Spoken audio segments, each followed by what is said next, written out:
back to another episode of The Dish, first video episode of the season. As always, I'm Jalen Russell, joined again by Jalen Gray.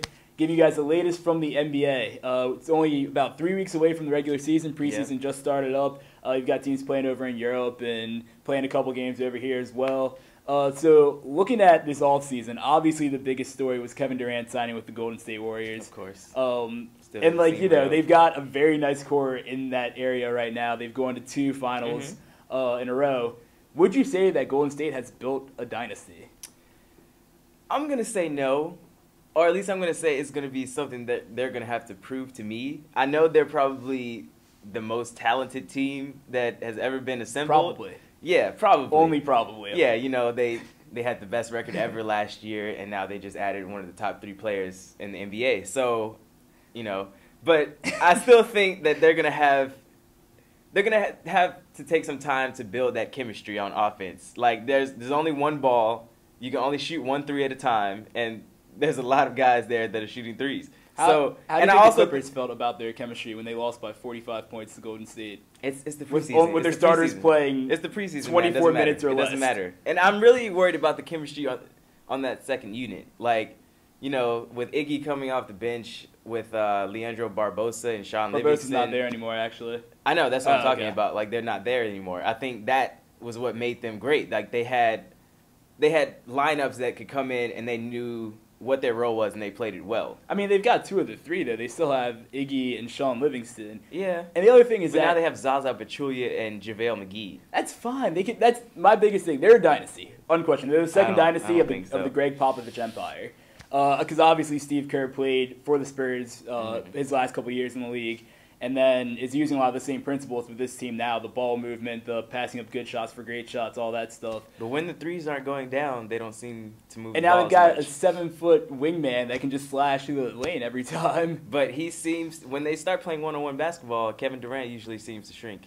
Yeah, but the thing is, look at who they have there still. Like, the Spurs didn't win the championship every year. They were still a dynasty. Look at the core they have there. They've got Steph, Clay, Draymond, and now KD, all those guys under 30 years old. 2 of them locked up already through 2019. One of them about to sign another big contract. Steph's about to sign another big contract with them. So, like, when you have that core already in place, guys are just going to show up to get rings. Like David West did, like Zaza Pachulia did. They both signed for under $2 million.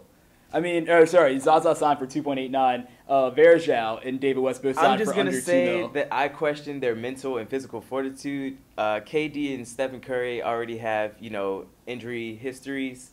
And, I mean, they both lost, you know, when they were up 3-1 last year. So Until someone knocks them off for good, like multiple years in a row, I'm calling them a dynasty. Someone's got to prove it to me. But moving on, every year we have some breakout star in the NBA. Last year you could say it was C.J. McCollum and Isaiah Thomas. Both those guys kind of just rose up out of nowhere, took a team to the playoffs, played extremely well all throughout the year. Who are you watching this year to be your breakout star? I'm watching one of the young fellas, Devin Booker out of Phoenix.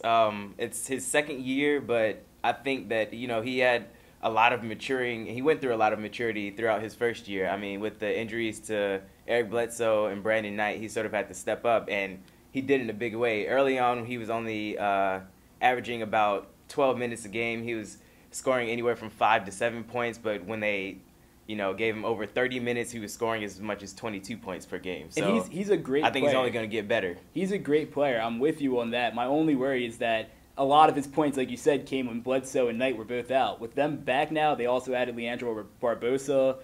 They've got Tyler Ulis, who they picked up in the draft, who looked extremely good during the summer league. It was a summer league, but still, people were worried about his height. He was scoring just fine there.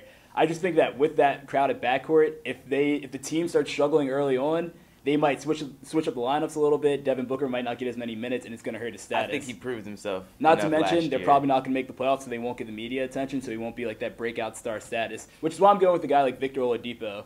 Kevin Durant left. Russell Westbrook's going to be getting triple-teamed probably by every team out there. They're going to need someone else to score on the wing, and he just dropped 34 in a preseason game against FC Madrid, but still. But is he really going to get that much attention amidst the whole, you know, Westbrook versus Durant story, and Westbrook probably going out for 30 every night? When they go to the playoffs, I think so. I mean, Damian Lillard kind of helped C.J. McCollum get up there last year, so I think he's a guy to watch.